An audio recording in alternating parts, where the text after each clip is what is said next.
एक उल्लू ने बताया कि चाहे कोई कितना ही सगा हो, ये 3 चीजें कभी दूसरे के हाथ में मत देना, वरना वापस नहीं मिलेंगी। तो दोस्तों, आज की कहानी बड़ी ही रोचक और ज्ञानवर्धक है। चलिए जानते हैं उन 3 चीजों के बारे में जिन्हें हमें दूसरे के हाथ में नहीं देनी चाहिए, चाहे कोई कितना ही सगा, कितना ही प्यारा क्यों ना हो। दूसरे के हाथ में देने पर ये फिर वापस नहीं मिलती है, और अगर वापस मिल भी जाती हैं तो फिर पहले की तरह रहती नहीं है। मित्रों, आज का वीडियो, आज की जानकारी बहुत ही महत्वपूर्ण और जीवन में प्रेरणा देने वाली है। यदि आपने वीडियो को पूरा देख लिया तो विश्वास मानिए आप बहुत ही अनमोल बात सीख जाएंगे। तो चलिए बिना देर किए आज की ये कहानी शुरू करते हैं। मित्रों, अब वहीं आ जाइए उल्लू और गधे का दूसरा संवाद मैं आपको सुनाने जा रहा हूं। उधर उल्लू गधे की पीठ पर बैठकर जंगल की सैर कर रहा था। उल्लू का मकसद गधा को रास्ता बताना नहीं था। उल्लू का मकसद तो था गधे को मूर्ख बनाकर उस पर सवारी करना। वो गधा चलते चलते गांव के नजदीक पहुंच जाता है, लेकिन उल्लू उसे वहां से वापस फिर जंगल की ओर बुला लाता है। बेचारा भोला भाला गधा उल्लू के सातिर दिमाग का शिकार बनता चला जा रहा था। उल्लू बोला, देख भाई गधे, अभी सफर कुछ लंबा है, नगर तक पहुंचने में देर लगेगी। तब तक मैं तुझे एक कहानी सुनाता हूं, तू ध्यान देकर सुनना। तू जानता है कि वो कौन सी चीजें हैं जो दूसरे के हाथ में नहीं देनी चाहिए, चाहे कोई कितना ही सगा क्यों ना हो। गधे ने कहा, हाँ गुरुदेव, मुझे ये बात जरूर बताइए। अक्सर लोग मुझे भोला भाला समझकर मेरा फायदा उठाते हैं और मुझसे वो चीजें मांग ले जाते हैं। यदि आप मुझे पहले से बता दोगे तो मैं भी सतर्क हो जाऊंगा और कभी भी इन 3 चीजों को दूसरे के हाथ में नहीं दूंगा। तब उल्लू कहता है, ध्यान से सुनो, मैं तुम्हें एक कहानी सुनाता हूं और बताता हूं कि कौन सी वो 3 चीजें हैं जिन्हें दूसरे के हाथ में नहीं देनी चाहिए, वरना वापस नहीं मिलेंगी। तो सुनिए, एक समय की बात है, किसी शहर में एक राजा रहता था। उस राजा की कोई संतान नहीं थी। रानी के गर्भ से कोई संतान पैदा नहीं हुई थी। राजा बहुत दुखी रहता था। राजा जब भी अपने नगर में बाहर निकल कर जाता तो कुछ लोग उससे कहते थे कि ये राजा तो निर्वंशिया है और इसकी रानी बांझ है। ये राजा तो जरूर पूर्व जन्म का महापापी होगा। सुबह सुबह इसका मुंह देखने पर देखने वाले को शाम तक भोजन नसीब नहीं होता है और ना उसका कोई काम बन पाता है। उसके बने बनाए काम बिगड़ जाते हैं। मित्रों, अपने प्रजा के लोगों की ऐसी बातें सुनकर राजा बड़ा दुखी होता है। राजा ये अच्छी तरह जानता था कि प्रजा के लोग कुछ न कुछ कमी तो हर किसी में निकालते हैं और जब तक पुत्र या पुत्री नहीं होगी तब तक मुझे भी इनके ताने सुनने को मिलेंगे। इन्हीं सब बातों से राजा और रानी बहुत उदास रहने लगे। एक दिन राजा अपनी रानी के साथ अपने महल में टहल रहे थे और मन में यही सब बातें चल रही थी कि परमात्मा, क्या है मेरी किस्मत। जब राज्य दिया तो राज्य चलाने वाला भी तो होना चाहिए था। आज हमारी ये दशा है कि हम जिधर भी जाते हैं उधर ही लोग हमें निर्वंशी कहकर ताना मारते हैं। लोगों की बातें सुनते सुनते मेरा हृदय छलनी हो गया है। मित्रों, अपने पति के चेहरे पर अत्यंत उदासी का भाव देखकर रानी समझ जाती है कि जरूर मेरे पति किसी बड़े दुख में डूबे हुए हैं। रानी एकदम हाथ जोड़कर पूछने लगी, महाराज क्या बात है? रोज तो आप खुश नजर आते हैं, लेकिन आज किसी गहरी चिंता में डूबे हुए मालूम पड़ रहे हैं। तब राजा ने कहा, रानी तुम मुझे मेरे हाल पर छोड़ दो। मैं क्यों उदास हूं, किस चिंता में हूं, इसकी तुम्हें चिंता करने की कोई जरूरत नहीं। तो रानी कहती है, महाराज ऐसा आप क्यों कह रहे हैं? मैं आपकी पत्नी हूं। तुम्हारे ऊपर कोई मुसीबत आ जाए, कोई दुख तकलीफ हो जाए, उसके बारे में जानना, मेरा पूछना पूरा अधिकार है। उस दुख में शामिल होना मेरा धर्म है। मैं अपना धर्म निभा रही हूं महाराज। आपका दुख आपकी चिंता, मेरा दुख मेरी चिंता है। अपनी प्रिय रानी की ऐसी बातें सुनकर राजा साहब कहते हैं, महारानी यदि तुम मेरी चिंता का कारण जानना चाहती हो तो उसका कारण है हम दोनों का निसंतान होना। जब भी मैं नगर में निकल कर जाता हूं तो लोग मुझे देखकर मुंह छुपाते हैं, हमें निर्वंशी कहते हैं। तुमसे बांझ कहते हैं। दुनिया की बातें अब हमसे सुनी नहीं जाती। मैं भगवान से पूछना चाहता हूं कि भगवान, मैंने किस जन्म में कौन से पाप किए हैं जो आज हमें इस जन्म में चुकाने पड़ रहे हैं। हमें संतान का सुख देखने को नहीं मिल रहा है। एक बार हमारे घर में संतान पैदा हो जाती, भले ही चाहे वो जन्म लेने के बाद मर जाती। मित्रों, रानी अच्छी तरह से समझ गई कि मेरे महाराज सिर्फ इसी बात को लेकर दिन रात दुखी रहते हैं, इसलिए महाराज अपना राजकाज भी ठीक से नहीं कर पा रहे। मुझे महाराज की यह चिंता दूर करनी होगी। यही सोचकर रानी ने अपने महाराज को खुश करने का निश्चय कर लिया। उसने सोचा कि हकीकत में ना सही, पर कम से कम मैं झूठ बोलकर ही महाराज को खुश कर दूं। मित्रों, राजा की बड़ी रानी कुछ दिनों के बाद राजा को यह झूठी खबर देती है कि महाराज, मेरे गर्भ ठहर गया है। अब आपको संतान को लेकर चिंतित होने की कोई जरूरत नहीं है। अब बहुत जल्द ही हमारे महल में एक नन्हा सा बालक खेलेगा। अति शीघ्र हमारे आंगन में घुटनों के बल चलकर एक छोटा सा बच्चा हमारी गोद में आएगा। अब कोई भी आपको निर्वंशिया और मुझे बांझ नहीं कहेगा। जल्द ही हमारे राज्य के लिए एक उत्तराधिकारी मिलने वाला है। दर्शक बंधु, रानी की यह बात राजा के मृतक शरीर में प्राण डालने जैसी थी। राजा एकदम चौंकते हुए कहने लगा, रानी, ये तुम क्या कह रही हो? कहीं तुम झूठ तो नहीं बोल रही? रानी ने कहा, नहीं महाराज, ये सच है कि मेरे गर्भ है। भला इस बारे में मैं आपसे झूठ क्यों कहूंगी? मेरा विश्वास कीजिए। मित्रों, राजा को अपनी रानी की बात पर विश्वास हो जाता है और वो एकदम से खुश हो जाता है। उसके चेहरे पर खुशी की लहर दौड़ने लगती है।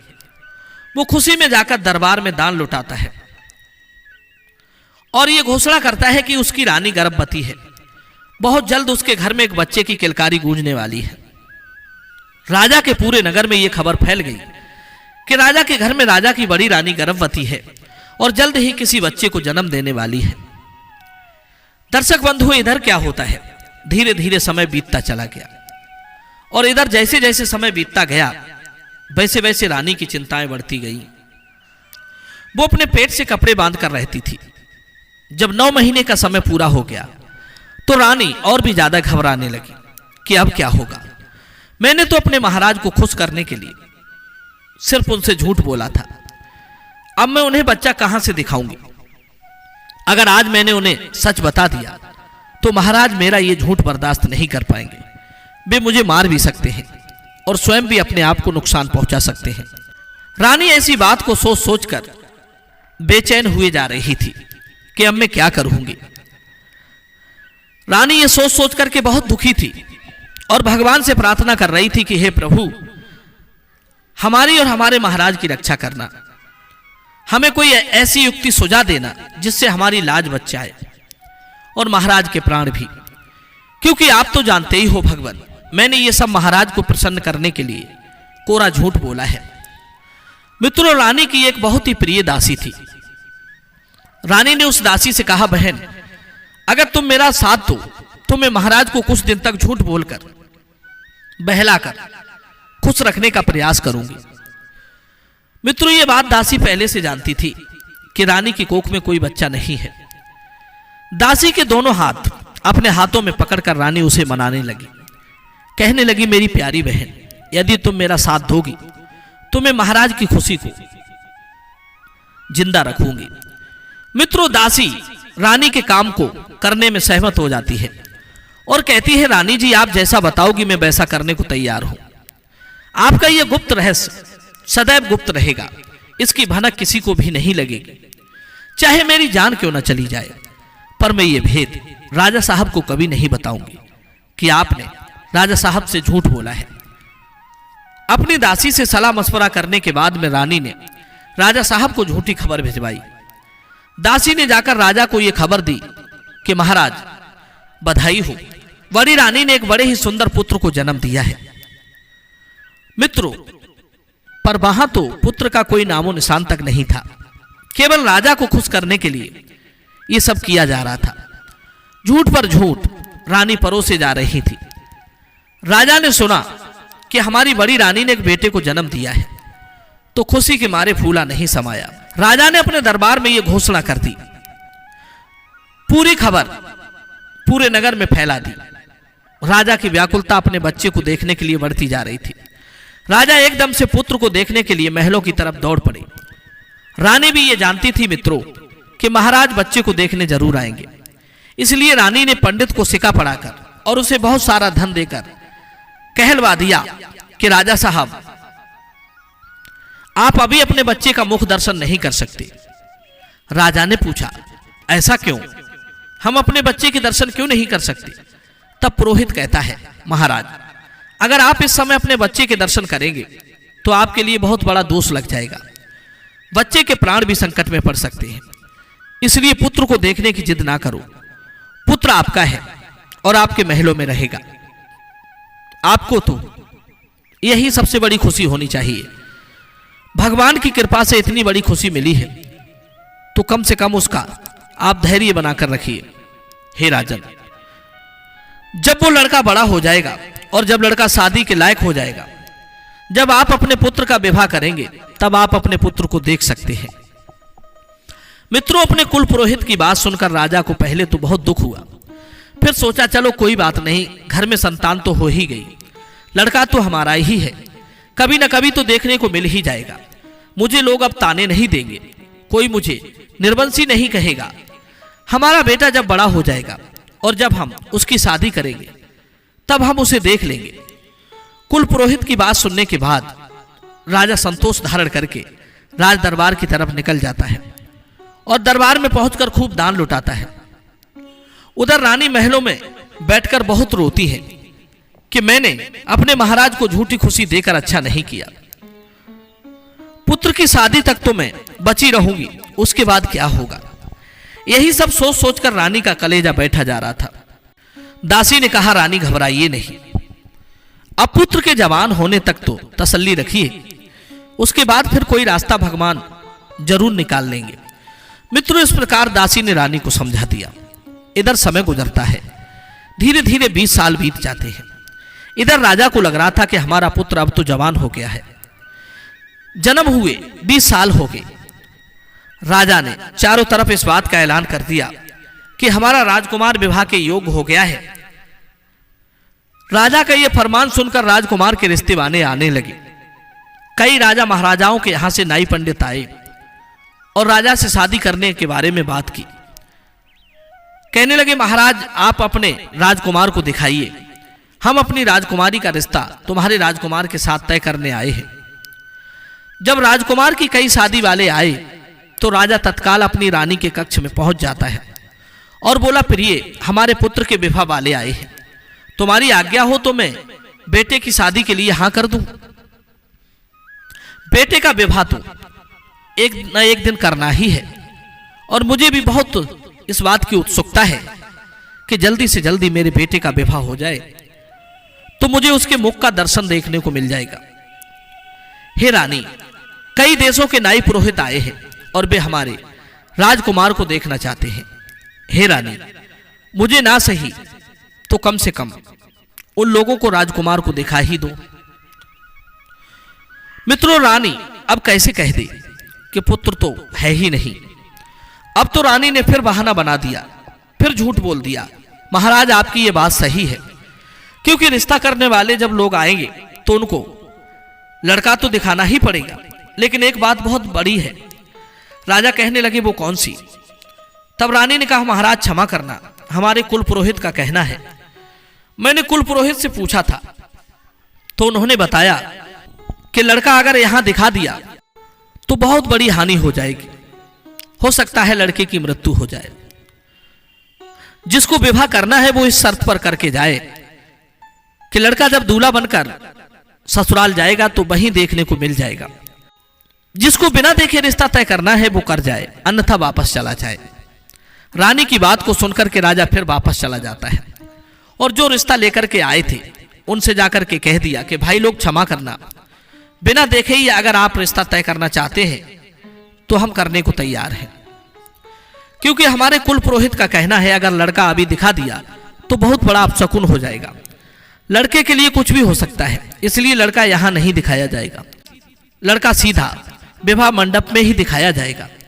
अगर आपको ये मंजूर है तो आप हमारे पुत्र के साथ रिश्ता रख सकते हैं,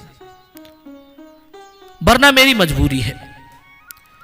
मित्रों, यही बात राजा ने उन सभी देशों के नाई और पुरोहितों के सामने रखी। ये बात सुनकर के वहां से वे सब लोग वापस चले जाते हैं। मित्रों, संयोग से एक राजा ऐसा आता है जो बिना राजकुमार को देखे ही अपनी बेटी का रिश्ता तय करके चला जाता है। बोला कोई बात नहीं, लड़का मंडप में तो देखने को मिल ही जाएगा, तो वहां देख लेंगे, इसमें क्या है। मित्रों, वही होता है, वो राजा जो था अपनी बेटी का रिश्ता उस लड़के से तय करके अपने घर को चला जाता है।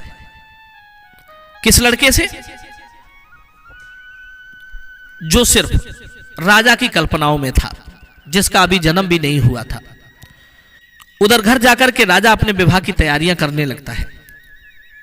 इधर राजा सारी बात अपनी रानी को जाकर बताता है कि एक राजा ने अपनी बेटी का रिश्ता हमारे पुत्र के साथ तय कर दिया है और विवाह की तारीख भी पक्की हो चुकी है। अब हम अपने पुत्र का बड़ी धूमधाम से विवाह करेंगे। मित्रों, अपने राजा की बात को सुनकर के रानी ने कुछ जवाब नहीं दिया। कहने लगी, ठीक है, हम तैयार हैं, तुम विवाह की तैयारी करो और बेटी की शादी शान से करने के लिए चाहो। राजा के साथ कुछ समय बिताने के बाद राजा अपने दरबार को आ जाता है। इधर रानी को बड़ा दुख होता है। रानी ने अपनी दासी को बुलाया और रानी बहुत रोई। कहने लगी, बहन, अब तो हमारे पुत्र का विवाह भी हो गया है, तारीख भी निश्चित हो गई। अब बताओ मैं क्या करूं? इस बात को मैं कैसे छिपाऊं? अब मैं कैसे जिंदा रहूंगी?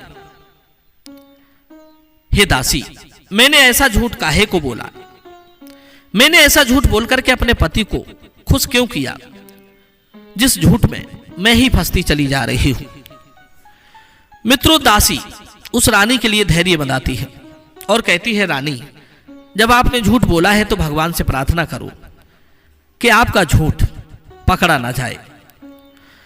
परमात्मा कोई ना कोई रास्ता हमें जरूर दिखा देंगे। मित्रों, इधर जब शादी की तारीख आती है तो राजा बारात को सजाते हैं। अपने पुत्र का विवाह करने के लिए बारात को ले चलने की तैयारी करते हैं। राजा ने अपने रिश्तेदारों में हर जगह खबर भिजवाई। रानी से कहा कि अपने पुत्र को दूल्हा बनाओ और उसे डोली में बैठा दो। आगे राजा ने कहा, आप अपने पुत्र को दूल्हा बना करके तैयार करिए और मैं बारात को देखता हूं। राज दरबार की ओर राजा निकल जाता है। इधर रानी दासी के पास में बैठी बैठी बहुत रो रही है और कह रही है कि रानी जी, अब मैं क्या करूं? फिर रानी ने और दासी ने सलाह मिलाई। रानी ने कहा कि दासी, मेरे दिमाग में एक बात आती है। अब जो होगा सो होगा, लेकिन हमें यह रहस्य, यह भेद छुपाना तो पड़ेगा ही।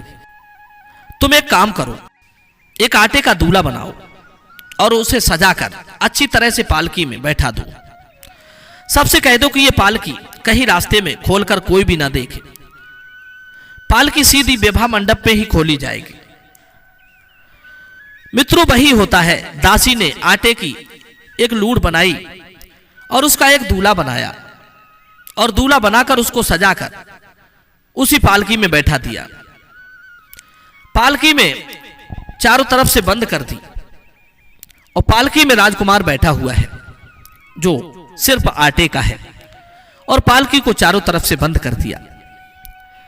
इधर बड़ी धूमधाम से महाराज बारात के प्रस्थान करते हैं और इधर वो पालकी लेकर कहार चलते हैं। रानी ने कहलवा दिया था कि कोई भी पालकी को खोलकर नहीं देखेगा। महाराज से भी कह दिया कि इस पालकी का ध्यान रखना, इस पालकी को कोई भी रास्ते में नहीं खोले। अगर किसी ने इसे खोलकर देख लिया तो महाराज आपके पुत्र की मृत्यु भी हो सकती है। यह कुल पुरोहित का कहना है। जवाब दिया, ठीक है। राजा इस बात को मित्रों तैयार हो जाता है और सबको सूचित कर देता है कि हमारी पालकी को रास्ते में कोई खोलकर नहीं देखेगा। चार कहार उस पालकी को उठाते हैं और बारात के साथ उसे लेकर चलने लगते हैं।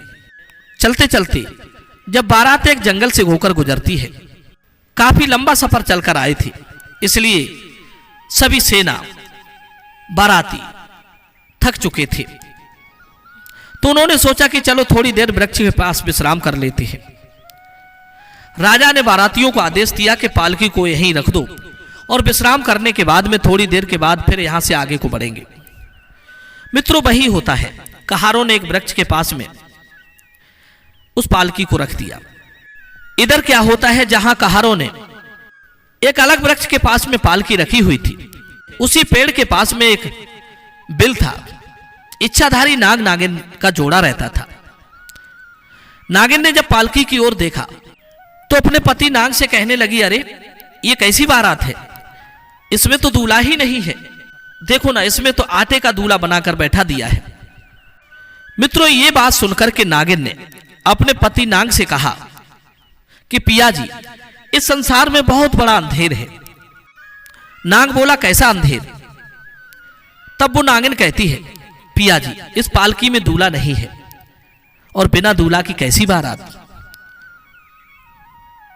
और ये बारात तो ऐसी है जो बिना दूल्हा के ही जा रही है, और जब ये बारात बिना दूल्हा के वहां पहुंचेगी तो सोचो इनका क्या हाल होगा।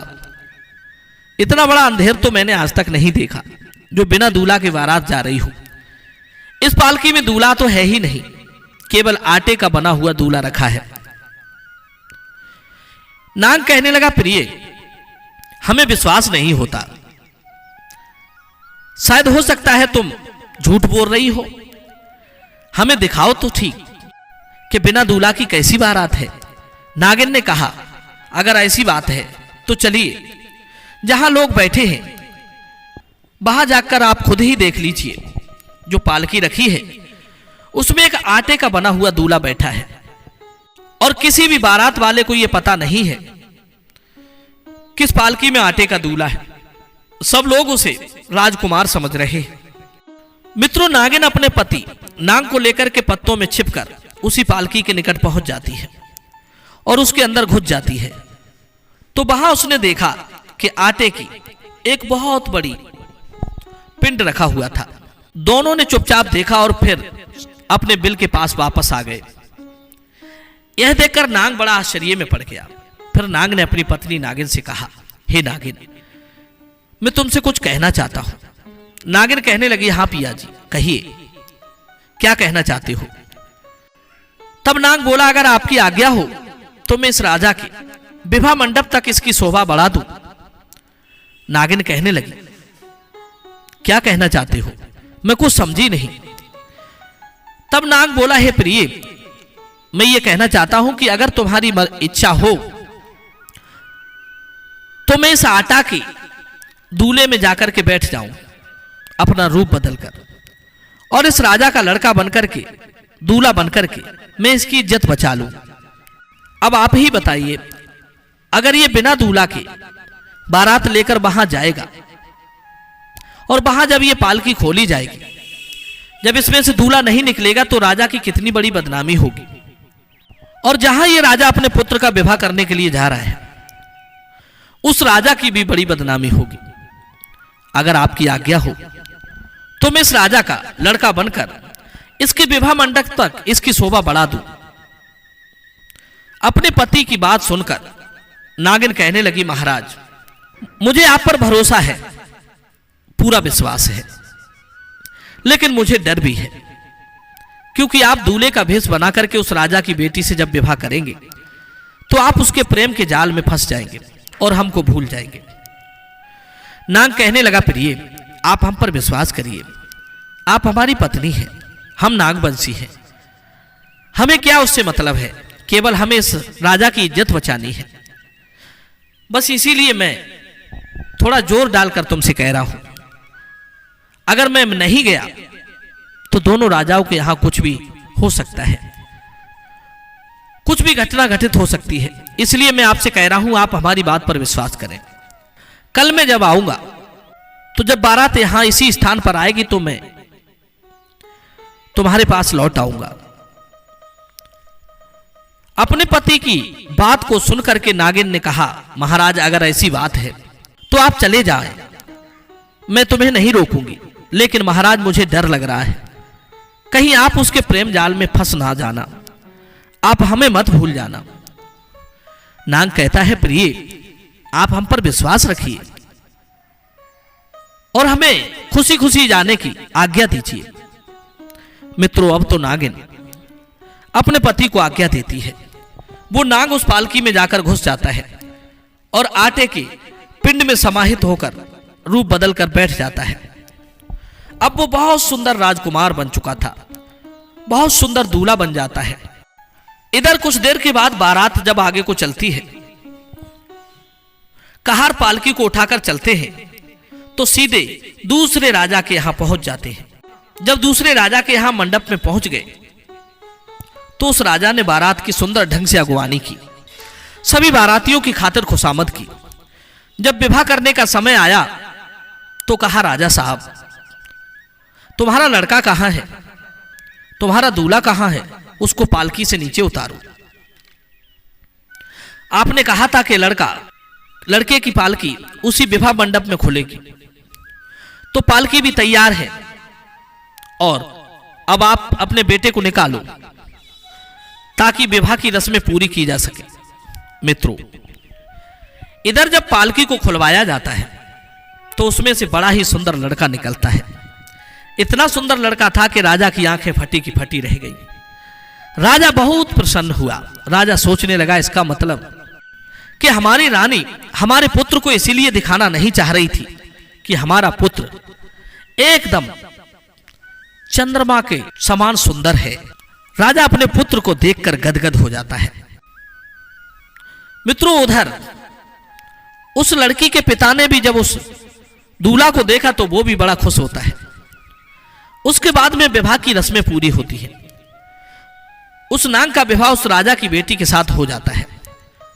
बड़ी धूमधाम से विवाह हुआ और विवाह होने के बाद में इधर उस नाग ने अपने पिताजी से कहा, पिताजी अब हमारी पालकी अलग होनी चाहिए और हमारी पत्नी की पालकी अलग होनी चाहिए। राजा ने कहा, बेटे ये कितनी बड़ी बात है, कोई बात नहीं, हम तुम्हारे लिए अलग अलग पालकी सजवाए देते हैं। मित्रों, राजा ने हुक्म कर दिया कि हमारे बेटे की अलग पालकी तैयार की जाए और आप अपनी बेटी की अलग पालकी तैयार करवाओ। राजा ने कहा, ठीक है। इस प्रकार से दूसरी पालकी तैयार करवाई। अब कहार लोग उस पालकी को लेकर चल देते हैं। इधर पीछे से बारात चलती है। उसी रास्ते से बारात लौटकर जा रही थी। चलते चलते जब वे उसी स्थान पर पहुंचे तो विश्राम करने के लिए ठहर जाते हैं। कहारों ने उन पालकियों को एक वृक्ष के पास में रख दिया। उसके बाद सब लोग वहां विश्राम करने लगे। इधर क्या होता है, जो दूल्हा था, जो इच्छाधारी नाग था, जो वेश बदलकर राजकुमार बनकर दूल्हा बनकर गया था, उसकी पत्नी नागिन बड़ी ही बेसब्री से उसका इंतजार कर रही थी कि मेरे पति आज का मुझसे वादा करके गए हैं और वे आते होंगे। बारात भी आ चुकी है। वो राजकुमार नाग बनकर के अपनी पत्नी नागिन से मिलने जाता है और मिलकर के बड़ा खुश होता है। कहता है, प्रिय मैंने इस राजा की इज्जत को तो बचा लिया, मैंने इसके विवाह मंडप की शोभा बढ़ा दी, मैंने उसका विवाह भी करवा दिया और वो होने वाली पत्नी दूसरी पालकी में बैठी हुई है। मित्रों, ये सुनकर नागिन बड़ी खुश होती है। नागिन ने कहा, ठीक है महाराज, आपने बहुत अच्छा काम किया है, लेकिन अब आप कहीं नहीं जाएंगे, अब आप यहीं पर रहेंगे मेरे पास। नाग ने कहा, प्रिय जरा विचार करो, थोड़ी सी आज्ञा हम तुमसे और चाहते हैं। नागिन बोली, कौन सी आज्ञा? जवाब दिया, मैंने इस राजा की इज्जत को तो बचा दिया, अब ये नई नई दुल्हन आई है और जब ये अपनी ससुराल जाएगी, अब जब इसको वहां पर पहुंचकर इसका पति नहीं मिलेगा तो फिर इसका क्या हाल होगा। मैं इस बात को सोच सोचकर बड़ा दुखी हो रहा हूं, इसलिए मैं आपसे कहना चाहता हूं और मेरी कहने की हिम्मत भी नहीं पड़ रही है कि मैं तुमसे कैसे कहूं। तब नागिन ने कहा, इससे हमें कोई मतलब नहीं, कुछ भी हो, लेकिन आपने इसकी बारात की शोभा तो बढ़ा दी, अब आप हमको छोड़कर के यहां से नहीं जाओगे। नाग ने फिर कहा, प्रिय देखो आप परेशान ना हो, जरा विचार करो, अगर ये लड़की वहां जाकर के अपने पति को नहीं देखेगी तो फिर इस बेचारी का क्या हाल होगा, ये तो रो रो कर मर जाएगी। मैं तुमसे विनती करता हूं कि ज्यादा नहीं तो सिर्फ 2 दिन के लिए आप मुझे जाने की आज्ञा दे दो। 2 दिन के बाद मैं आपके पास लौट आऊंगा। जब ये लड़की अपने मायके के लिए चली जाएगी, जब इसके पीहर वाले इसको पीहर ले जाएंगे, तब मैं आपके पास चला आऊंगा। केवल 2 दिन की हमें आज्ञा दे दो। मेरी बात पर विश्वास करो, मैं तुम्हें धोखा नहीं दूंगा। मैंने उस दिन भी कहा था कि हम लोग नागवंशी हैं, इसलिए हम तुम्हें धोखा नहीं देंगे। अपने पति की बात को सुनकर के वो नागिन बड़ी दुखी होती है और कहती है, पिया जी आज हमें विश्वास हो गया कि तुम हमसे झूठ बोल रहे हो। हमको धोखा देकर के तुम चले जाओगे, तुम हमें भूल जाओगे, हमको तड़पता हुआ छोड़ करके तुम जाना चाहते हो, इसलिए तुम जाने की बार बार हमसे जिद कर रहे हो। मित्रों, नागिन ने अपने पति से बहुत विनती की, लेकिन नाग उसे बार बार समझाने लगा और कहा कि मैं तुम्हें वचन देता हूं कि मैं लौट करके तुम्हारे पास जरूर आऊंगा, मुझे उससे कोई मतलब नहीं। 2 दिन की आज्ञा हमें दे दो, मैं तुम्हें धोखा नहीं दूंगा। मित्रों, इस प्रकार वो नाग अपनी नागिन को समझाता है और नागिन से आज्ञा लेकर दूल्हा बनकर के फिर उस पालकी में जाकर बैठ जाता है। इधर मेरे बंधुओं, उधर जो रानी थी वो मंदिर में जाकर भगवान से अरदास लगाती है, प्रार्थना करती है, हे प्रभु मेरी रक्षा करो, मेरी लाज बचा लो। मैंने तो अपने पति को खुश करने के लिए झूठ बोल दिया, लेकिन हमें यह नहीं मालूम था कि बात यहां तक पहुंच जाएगी। अब मैं क्या करूं, मेरी लाज बचाओ भगवान, नहीं तो मैं मर जाऊंगी। मित्रों, इस तरीके से पूरी रात उस रानी ने रोते रोते मंदिर में निकाल दी। सवेरा हो गया, दिन निकल आया, लेकिन रानी अकेली उस मंदिर में बैठी रोती रही। मित्रों, ये बात केवल दासी को मालूम थी कि रानी कहां है, किसी को नहीं मालूम थी। इधर राजा अपनी पुत्र वधू और पुत्र की पालकी को लेकर अपने घर आता है और इधर जब दासियों ने, दरबारियों ने देखा, उस पुत्र को देखा, तो वे सब लोग उसे देखकर बहुत प्रसन्न हुए। सोचने लगे कि रानी इसीलिए अपने पुत्र को नहीं दिखाना चाहती थी क्योंकि उसका पुत्र बहुत सुंदर है। जब उस दासी ने देखा कि राजा का पुत्र भी आया हुआ है, उसे तो मालूम ही था कि रानी का कोई पुत्र नहीं है। फिर दासी ने कहा कि पुत्र दुल्हन के साथ में आया है, तो उस दासी की आंखें चौंधे आ गई, वो आश्चर्य में पड़ गई। उसके लिए भी खुशी का कोई ठिकाना नहीं था। वो दासी भागकर मंदिर में जाती है और मंदिर में उधर रानी माथा पटक रही थी, भगवान से अरदास लगा रही थी। दासी मंदिर में पहुंची और रानी को सारी बात बताती है कि रानी, भगवान ने तुम्हारी सुन ली, तुम्हारी पुत्र वधू तुम्हारे पुत्र के साथ में आई है और तुम्हारा पुत्र बहुत सुंदर है, सब उसे देखने के लिए आए हैं। मित्रों, रानी ने जब अपनी दासी के मुख से यह बात सुनी तो वो बार बार भगवान को धन्यवाद करने लगी। खुशी के आंसू छलक आए और भगवान को धन्यवाद करने के बाद में दासी के साथ में वो रानी घर पर आती है और अपनी पुत्र वधू के लिए बड़े सम्मान सहित घर में बुलाकर ले जाती है। अपने बेटे को सीने से लगा लेती है, कलेजे से चिपका लेती है, क्योंकि उसने तो झूठ बोला था। उसने सोचा ये प्रभु का प्रसाद है। मित्रों, उस राजा के लिए खुशी का कोई ठिकाना नहीं था। अब तो राजा बहुत ही दान लुटा रहा था, भंडारे कर रहा था। राजा के यहां खुशियां ही खुशियां मनाई जा रही थी। अब वो नाग जो दूल्हा बन करके आया था, उस लड़की का पति बन करके जो आया था, वो धीरे धीरे उस लड़की के प्रेम जाल में फंस जाता है। उस लड़की के प्रेम में फंसकर धीरे धीरे वो अपनी नागिन को भूलने लगता है। 2 दिन की कहकर आया था, यहां तो महीनों से बीत गए, लेकिन वो लौटकर अपनी नागिन के पास नहीं पहुंचा। उसने अपनी इच्छाधारी नागिन को भुला दिया। उसके प्रेम जाल में वो इतना फंस गया कि वो अपनी नागिन को बिल्कुल भूल चुका था। इधर जब 2 महीने का समय हो जाता है, नाग लौटकर अपनी नागिन के पास नहीं आता है, तो बेचारी नागिन इंतजार करती करती जंगलों में भटकती है, ढूंढती फिर रही है कि हमारा पति अभी तक क्यों नहीं आया। इंतजार करते करते जब 2 महीने बीत गए तो नागिन को बड़ा दुख होता है और उसके बाद में और वो नागिन क्रोधित होकर उस राजा के घर को चल देती है। सोचती जा रही थी कि मैं उसे जिंदा नहीं छोड़ूंगी, उस स्त्री को और अपने पति को भी जीवित नहीं छोड़ूंगी। ऐसा विचार करके वो नागिन उस जंगल में भटकती हुई जा रही थी।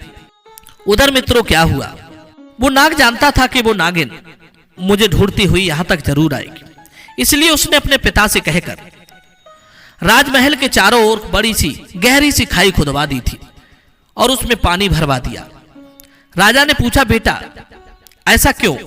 तो राजकुमार ने कहा, पिताजी हम अपने महल की सुरक्षा के लिए ऐसा करवा रहे हैं। अब तो महल के चारों ओर खाई खुदवा दी गई, उसमें जल भरवा दिया। वो इच्छाधारी नाग विचार करता है कि हमारी नागिन शायद अब महल के अंदर नहीं आ पाएगी। वो इस लड़की के प्रेम में इस कदर फंस गया था कि अब वो वहां से जाना ही नहीं चाहता था। सोचता था कि इतनी सुंदर पत्नी मिली है, अब इसके साथ ही पूरी जिंदगी बिताऊंगा, क्योंकि यहाँ के जो माँ बाप हैं वो भी मुझे बहुत प्रेम करते हैं। अगर मैं चला जाऊंगा तो ये लोग कैसे रहेंगे और ये बेचारी कैसे रहेगी।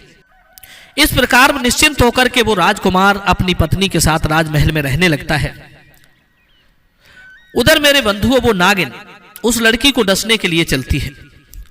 राजा के राजमहल के पास आती है तो उसने क्या देखा कि महल के चारों ओर बड़ी गहरी खाई खुदी हुई है जिसमें पानी भरा है। नागिन समझ गई कि इसका मतलब क्या है, हमारे पति ने हमें मरवाने के लिए ये जाल बिछाया है। अब तो उसे और भी ज्यादा गुस्सा आया। सोचने लगी कि मैं अपने पति को जीवित नहीं छोड़ूंगी। मित्रों, नागिन इधर उधर रास्ता ढूंढती है कि कोई रास्ता मिल जाए तो मैं महल के अंदर चली जाऊं, उस लड़की के पास में पहुंच जाऊं। कुछ समय के बाद में थोड़ी सी जगह राजमहल में जाने के लिए उस नागिन को मिल जाती है। उसी के रास्ते वो नागिन जो थी वो महल के अंदर पहुंच गई। नागिन ने देखा कि उसका पति उस लड़की के साथ में पलंग पर आराम से सो रहा था। नागिन जब वहां पहुंची और अपने पति को उस लड़की के पास में सोता हुआ देखा तो उसके क्रोध का कोई ठिकाना नहीं रहा। गुस्से में सोचने लगी कि क्यों ना इन दोनों को ही मैं खा जाऊं। लेकिन फिर वो सोचती है कि ये जोड़ी कितनी सुंदर है, मैं इस जोड़ी को कैसे खत्म करूं। अगर मैं अपने पति को डसती हूं, पति को मारती हूं तो इस लड़की का क्या हाल होगा, ये पति के बिना मर जाएगी। अगर मैं इस लड़की को डसती हूं और लड़की मर गई तो हो सकता है कि इसके प्रेम जाल में फंसे होने के कारण मेरे पति भी आत्महत्या कर लें। किसी ने सच कहा है, मनुष्य को अपने जीवन में ये सावधानियां बनाकर रखनी चाहिए। चाहे कोई कितना ही सगा हो, ये 3 चीजें कभी उसके हाथ में नहीं देनी चाहिए। नंबर 1, स्त्री को अपना पति दूसरी स्त्री को नहीं देना चाहिए और पुरुष को अपनी स्त्री दूसरे पुरुष को नहीं देनी चाहिए, वरना ये वापस नहीं मिलेंगे। अगर वापस मिल भी गए तो फिर पहले की तरह कभी नहीं हो पाएंगे। नंबर 2, धन, अपना कमाया हुआ धन कभी दूसरे के हाथ में नहीं देना चाहिए। दूसरे के हाथ में पहुंचा हुआ धन मिलने में बड़ी कठिनाई होती है और वो कभी समय पर काम नहीं आता, इसलिए अपने धन की अपने ही पास व्यवस्था करें। नंबर 3, बिना पढ़ी पुस्तक की विद्या, यह भी समय पड़ने पर कभी काम नहीं आती। ये 3 चीजें कभी मनुष्य को दूसरे के हाथ में नहीं देनी चाहिए। इस बात को गांठ में बांध लो। नागिन सोचने लगी कि हाय, मैं कहीं की नहीं रही, मैं तो विधवा हो गई। मैंने जानबूझकर अपने पैर में कुल्हाड़ी मार ली, मैंने अपने हाथों से ही अपना पति दूसरे को दे दिया। भलाई का बदला मुझे कितना अच्छा मिला है। मैं अपने पति को खोकर पछता रही हूं। कहीं ऐसा ना हो कि दूसरी लड़की भी विधवा हो जाए, कहीं ऐसा ना हो कि हमारा पति मर जाए। दोस्तों, ये विचार करने के बाद में वो नागिन अपने पति को डसने का और उस लड़की को डसने का विचार बदल देती है। नागिन ने सोचा कि मैं यहीं पर फन पटक पटक कर अपनी जान दे देती हूं। दोस्तों, नागिन ने पलंग के पास में ही अपना फन पटक पटक कर जान दे दी। जब वो नागिन मर जाती है और इधर सवेरा होता है, तो सवेरा होते ही वो नाग जो अपनी पत्नी के साथ सोया हुआ था, वो उठ करके बिना कुछ देखे ही काम करने के लिए लड़की चली जाती है। और इधर नाग जब उठता है और जैसे ही उठता है, उसकी नजर उसी नागिन पर पहुंच जाती है जो पलंग के नीचे मरी हुई पड़ी थी। अपनी नागिन को देखकर वो नाग एकदम अंदर से बहुत दुखित होता है, रोने लगता है, पछताने लगता है और उसे उठाकर बार बार एक ही शब्द कहने लगा, मेरी प्राण प्यारी, मुझे क्षमा कर दो, मुझसे बहुत भूल हो गई। मुझे क्या मालूम था कि तुम मर जाओगी, और मरते मरते तुमने मुझसे कुछ कहा भी नहीं। गलती तो सब मेरी है कि मैं इस लड़की के प्रेम में पड़कर मैंने तुमको भुला दिया, लेकिन तुमने अपना वास्तविक प्रेम निभाया, तुमने प्रेम में जान दे दी, लेकिन हम दोनों में से किसी को मारने की नहीं सोची। मित्रों, नागिन को गर्दन में डालकर वो लड़का, वो नाग पागलों की तरह इधर उधर घूमने लगता है। रोता हुआ वो इधर उधर भटक रहा था। उधर गधे की पीठ पर बैठा हुआ उल्लू कहता है कि हे गधे, इस प्रकार से वो राजकुमार बना हुआ नाग पागलों की तरह हे प्यारी करता हुआ रोता घूम रहा था। उल्लू बोला, हे गधे भाई, इसलिए मनुष्य को ये तीन चीजें कभी दूसरे के हाथ में नहीं देनी चाहिए।